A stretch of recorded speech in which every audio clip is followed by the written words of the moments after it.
Welcome back to the Inside View Real Estate Podcast, everybody. Today we are going to be talking about the truth about solar. We'll see you on the inside.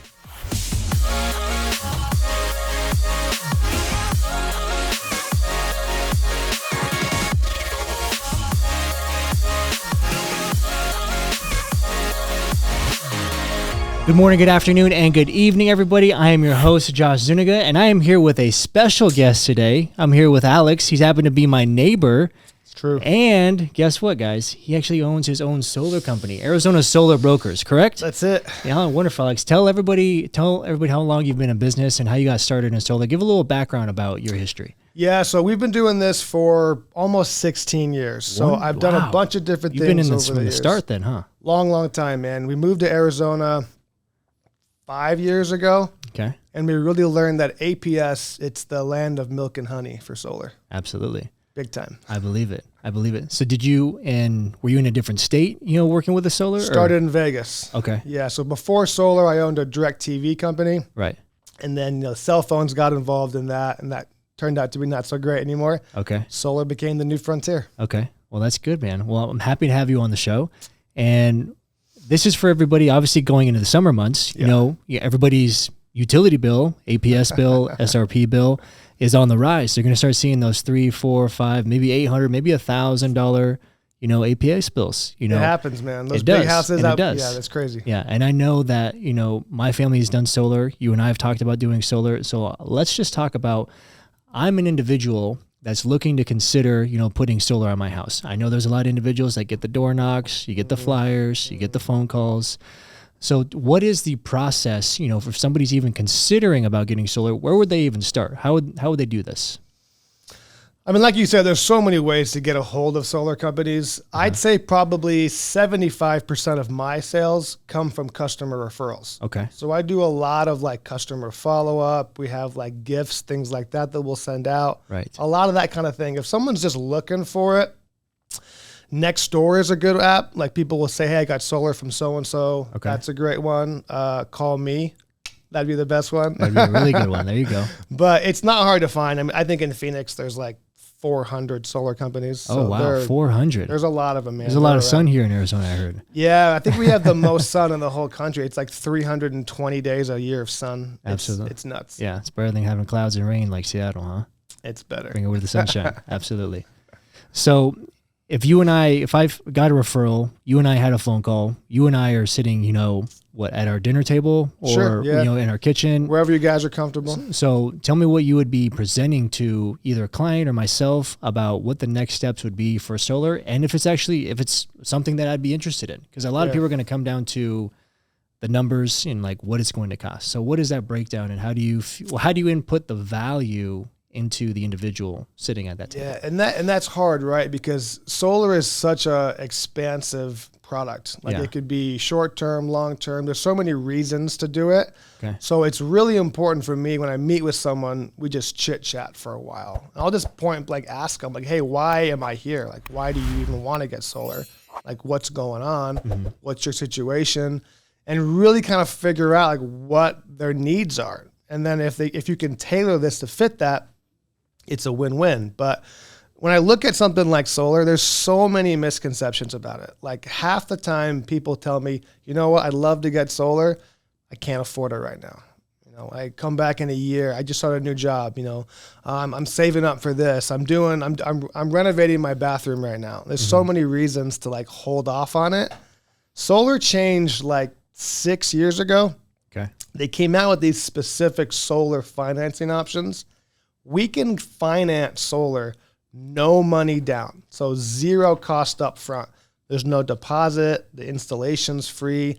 You don't pay anybody anything. And then we can finance it for as low as 1% interest rates. 1%, guys. I know you're a real estate guy. There you go. You would love to offer 1% on a home right now. 1%. There you go. So 1%, no money, out of pocket up front, free install.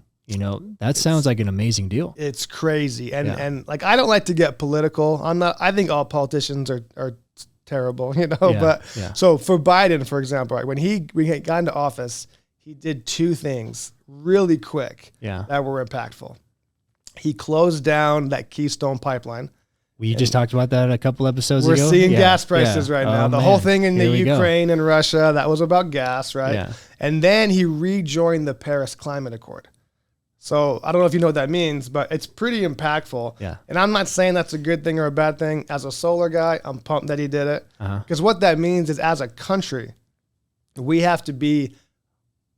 made a pledge, basically, as a country, to be 50% renewable. 50%. 50 by 2030. That's in 7 years.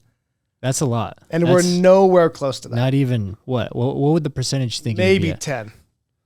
I didn't even think that's kind of generous. Maybe 10. 8 to 10%. Like, we're not going to quintuple our solar in the next 7 years. Yeah. It's a lot of houses. It's a lot of people. It's crazy. But when you look at it, like, no one knows the future, right? But, like, you can see the economy. You can see what's going on.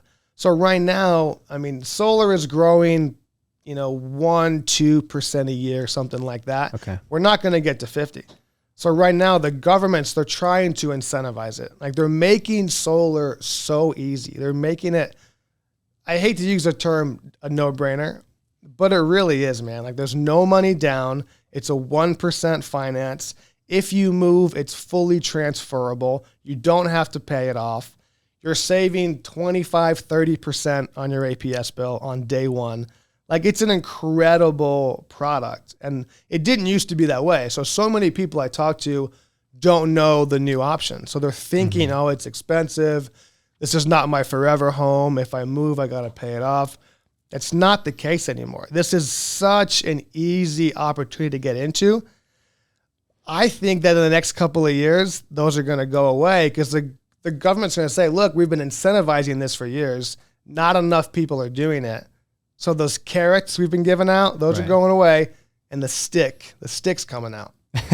That's what I think. The mandates. The mandates. We know how well mandates work. Oh, man. We've seen those recently. I'd be very upset about those. The mandates are coming out. I think the utility costs are going to skyrocket. I mean, if you think your APS bill is high now, yeah. Wait to see in 10 years. 5. Yeah. I mean, in the next 20%. In the next 3 to 5 years, it's going to skyrocket because we got to be at 50 in the next 7 years. There's no way. So what if we don't hit 50%? Then what? So that's our pledge. That's the pledge, right? But correct. It's definitely not going to be a guarantee. You know what's going to happen. No, we're not going to hit it. But I mean, I don't know how seriously Biden takes pledges. I don't know, but that's the pledge, that's right? Another question, yeah. Yeah. So that's the pledge as America we've done. Okay. So they're gonna be making these crazy pushes to drive people into solar. Yeah. So inform people that do not know about the incentives or like the state credits. Inform them of what that actually is and how it benefits them. So you got 2 main ones. You've got the state credit. So the state's gonna give you $1,000. Okay. Thanks for going solar. Here's a G. Congratulations. Appreciate you. Yeah. It's awesome. Yeah. Then you've got the federal, and that's a tax credit. So I'm not a tax expert, but you've got refunds, you've got credits, you've got deductions. Credits are pretty awesome. It's a straight dollar for dollar credit. So if you owed the government $10,000 in taxes and you had this $10,000 tax credit from solar, you owe them no money. So you just saved $10,000. Okay. So would that be, as an example, say the whole system, and I usually see a lot of systems, obviously being in real estate, the average is between probably $27,000 to $45,000 for a set, for a complete, panel setup on a roof. Would say it's $30,000. Would that be a $30,000 credit applied? It's 26% of the total value of what your whole setup if costs it's $40,000, then they owe you a $10,000 tax credit that goes directly dollar for dollar against your income. Okay.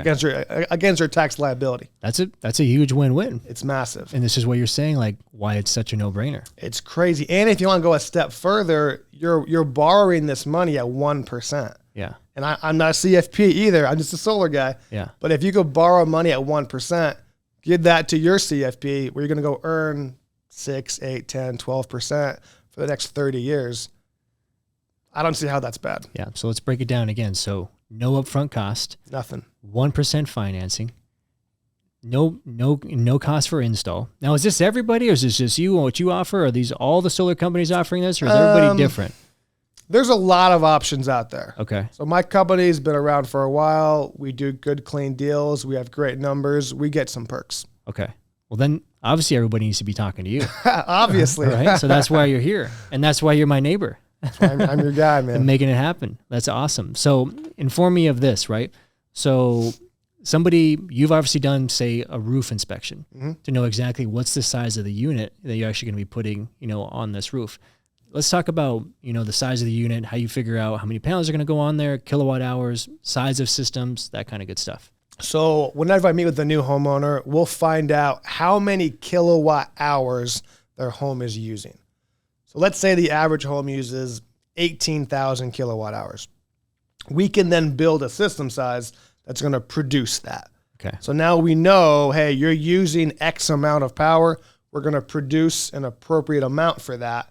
And now we can, if we size it the right way, we can truly eliminate your APS bill. So you'll have a net zero APS bill. Right now, my APS bill is negative $575 from all just the reoccurring credits that you have. Yeah. So if your system overproduces, APS has to, by law, they are required to purchase all of your surplus power. Okay. And then they credit your bill that cash. Okay. So you said oversized unit. Okay. And I've heard about this to where I see this a lot of times. I see a lot of solar agreements to where it's like, how much you paying on your solar? Oh, maybe $120, $150. Well, how much is your APS bill? Oh, it's still about, $150, maybe $200. So you say it eliminate your APS bill. And you said oversized unit. So are you ensuring that you're putting oversized units on every single home that you work with? 100%. Okay. One of the biggest problems with solar is your average consumer doesn't understand it. And they're trusting that guy that knocked on their door isn't going to screw them, right? So one of the biggest problems we have is you've got older communities where you've got 90-year-old Gertrude who doesn't know what she's doing. And then, some smiley 20-year-old kid comes up, knocks on her door, and sells her some crap, and she does it, right? So solar is something that it hurts my heart when people tell me, oh, I think solar's a scam. And I'm like, well, it can be, but it can't. Talk to the wrong guy. It can be. Talk to the wrong guy or gal. I mean, it definitely. A car can be a scam, So if solar's done the right way, it's incredible. So we need to size the system 125% or so more than they're using. Okay. So 25% surplus. And now all that surplus, APS is buying it. They're crediting your bill that cash. And now we can use that cash to offset your taxes, all those line items, all those fees and surcharges on your APS bill. Okay. So too many companies come in and they go, okay, you're using 18,000 kilowatt hours. Let's produce 18,000. That's 100% no APS bill. I don't see that a lot of times. It's not true. A lot of times I still see an APS bill. Because they're doing that. If you give them 125%, that's enough cash to get them away from that. Yeah. So guys, if you're even in talks with somebody with solar right now, you need to listen to Alex or call Alex and say, hey, I'm done with you. I need an oversized unit at 125% of what my total kilowatt hours is. And it's still going to be 25, 30% less than the APS bill. Yeah. It's crazy. That's beautiful information. That's really, really good. So we had the meeting. You gave me how much my kilowatt hour is going to be. It's pretty much going to be free, up front. Up front, right? Too many of those Facebook ads. The government's going to pay for solar. It's free. Yeah. And then you get into this 1% financing. Yep. Is it a specific lender that you use, or do you have a variety of those lenders? How does somebody get qualified for this 1%? So there's probably 6 or 7 major players in the solar financing space. Okay. There's only a few of them that have the 1%, which is cool. Okay. But as far as qualifying, it's not that tough. It's basically a 650 credit, and you're in. Nice. So the government wants you to get solar. That's why they're doing all of this. Right. No money down. They're giving tax credits. What did mortgages go up last week? Like 1%? Yeah, crazy. Much, almost, yeah. So they're raising that insanely. That did not affect solar financing at all. It's still 0.99%. Okay. So they want people to go. They're driving people into solar. Okay. That's beautiful. All right, cool. So we signed the agreement. We're going to do 1% financing. How long after you take a look at the roof and see the structure and you do all the math, right? before you would have an install? Depends on the city. So Okay. the first thing we do the paperwork. We come over to your house. We have a fully a site survey team. They come over. They get up on the roof, do a full inspection. They're looking for pipes, chimneys, air vents, all that stuff. Then we have a full electrical team. We're a master electrician, so we have a design team. We'll put together an official blueprinted design for you. Mm-hmm. Once that's done, then we do permits. So APS will have a permit, SRP, TEP, whoever it is. Your city will have permits. That's the slow part. Okay. So, for example, a city of Phoenix, their permit takes 6 weeks. Okay. So, but we do all that. Once that's done, then we can do the install. That typically takes like 1 or 2 days. Okay. It's not that bad at all. And then we have the inspections. So it's the city and the utility that holds this up, to be honest. But from when you meet with me to when you're producing power, 2-3 months maybe. Okay. So is the city coming out and doing inspections of the quality of work? Are they coming out to do those? Yeah. Yeah, the city has to. Okay. Now, does a structural engineer have to come out and actually take a look at the load, that's going to be put on the roof for this to make sure the trusses or the rafters, anything of that sort is not going to be stressed? Not really. I mean, that's what our site survey is for. I mean, I can't go put solar on like a mobile home, that doesn't have any 2x4s. You know what I mean? But if it's like a standard home, like they're fine. But if I wanted to do like a manufactured home or like a double wide, then there's some extra check boxes on that. Okay. So are you actually penetrating through the roof? I know a lot of sellers are going to think about What this. What happens to my roof? Exactly. What happens to my roof? Is there any type of warranty? What if there's a leak that starts happening? What's that walkthrough? Let's talk about warranties because that's awesome. Yeah. So you've got 3 different warranties. The first one is your panels. So your manufacturer's warranty, that's a 25-year full production guarantee. So that covers your production, your equipment, your labor, service calls, all that's covered for 25 years, which is insane. Then you have your inverter, full 25-year warranty. If anything breaks, they fix it. Then you have the install or the workmanship warranty. Okay. So that would be what we provide. So if there's a leak, if there's a broken tile, anything like that, that's covered for 10 years. Industry standards 2. So we do a 10-year workmanship warranty. Love that. Absolutely love that. Now, you said 3 months from start to finish. And then once we start producing, that month you should start seeing a difference. Or does it take like a cycle or anything? No, you should see it immediately. Okay. So it depends on like what your billing cycle is with APS or SRP or whatever it is. Yeah. But once those billing cycles have 1 month to kind of sync, then you're solid. And I guarantee this happens. What happens if the unit or the solar panels are not producing what you thought or what you expected and you're still getting a bill? What is that case? That's an excellent question. I get asked that all the time. This is a cool answer. Okay. So what your inverter does, it has a monitoring app. So with your panels, there's that production guarantee. Right. That tracks that. So that's what your inverter does. It tracks your system's production so we can see how many kilowatt hours are being produced. So if a panel went down or the system's underproducing or your panels are degrading at a faster rate than they're supposed to, that triggers an alert. You get an email. We know we can address it. Okay.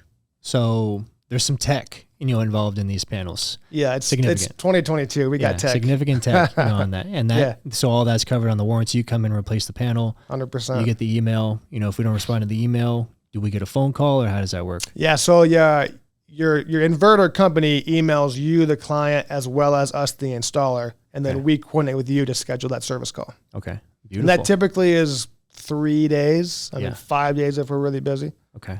Awesome. So brand new user, say it's up and running, say you get your first bill back. Great. I got a credit or my bill is actually completely wiped gone. I only have to pay for my solar. 3 years later, I know you talked about this earlier. I want to move or I have to move. Either one of a few things can happen. You can transfer that solar lease to the new buyer. Correct? Correct. All right. And all they have to go through is just the approval process, and then you have to sign a solar transfer. All right. Say I want to take it. Right. So normally there are, a cost, to transfer those. But you're saying with your company, there is no cost for transferring. Correct. Okay. So you could have this solar for the next 3-5 years, and then, you want to move. Joe comes over. He wants to buy your house. We can just transfer that to Joe. You walk away. You're totally done. Okay. So what if that size system is too big for the next house? It can't be too big, because if it's too big, you're getting extra surplus, which you're selling back for cash. I'm saying that you couldn't fit it on the roof. Is that you want to move the panels to the new house? Yeah. You can do that, but don't. Just transfer that, do solar a second time, get another tax credit. Okay. And then double dip on it. So that would be your recommendation. Yeah. So, I mean, I know one guy, right? And he moves every 2-3 years. Okay. And he's done solar for me multiple times.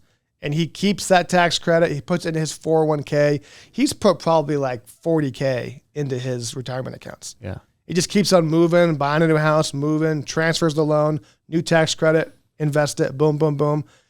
I mean, he's in his mid-30s. He's put $40K away, and it was for doing nothing. Mm-hmm. So by the time he's 70, he's going to have $1 million portfolio just from doing solar. Yeah. So even just thinking about this, me as an investor, putting it on my rental properties and maybe charging more, but then paying for, their utility bills, I'm only going to be paying $120, whatever the case may be. And they can run up that the APS, hopefully not too much. Yeah. Right? I'm seeing your brain open to this now. Yeah, you're like, the possibilities are there huge. There you go, right? Yeah. One of my tenants just asked me if I could include, the APS bill and the water bill into his rent, and he's happy to pay more and just make it all one lump sum. I was like, well, you need to give me your last APS bill.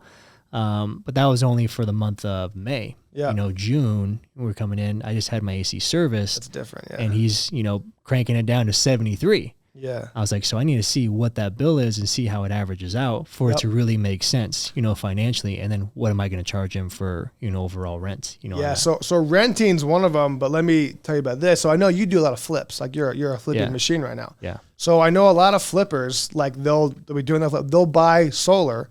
They'll put it on the house. They'll do cash on it. Put on the house. They get the tax credit, and then they flip the house and they sell it for more. So I bought my solar cash on my house, and it appraised for about 30% more than I paid for it.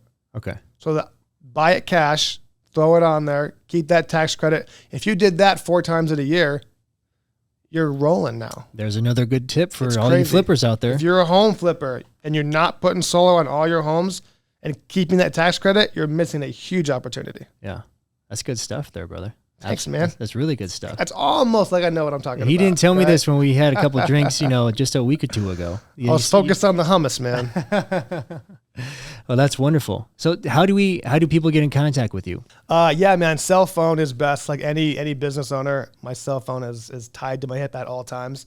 Just shoot me a text. So 602-284-5227. I always have my phone on me. My wife's always like, put the phone away. It's 8:00 at night. If I get a text, man, I gotta reply to it. So that's the best way to get a hold of me is text. Well, fantastic. Thank you so much for being here, Alex. We really appreciate you. That was some value information. I learned a few nuggets. I know people that are listening and watching learned some really good information. So we'll be in contact with you. Maybe have you on for another episode. Let's do it, man. Maybe we'll do a photo shoot and a video when I get my panels. Huh? Let's do it, man. That'd be awesome. All right, guys. Thank you so much for tuning in to the Inside View Real Estate Podcast. We'll see you on the inside next time. Hey guys, thank you for tuning in to today's episode. Make sure you like, comment, share, subscribe, do all the things. We want to continue to bring value to you every single episode. But until next time, see you on the inside.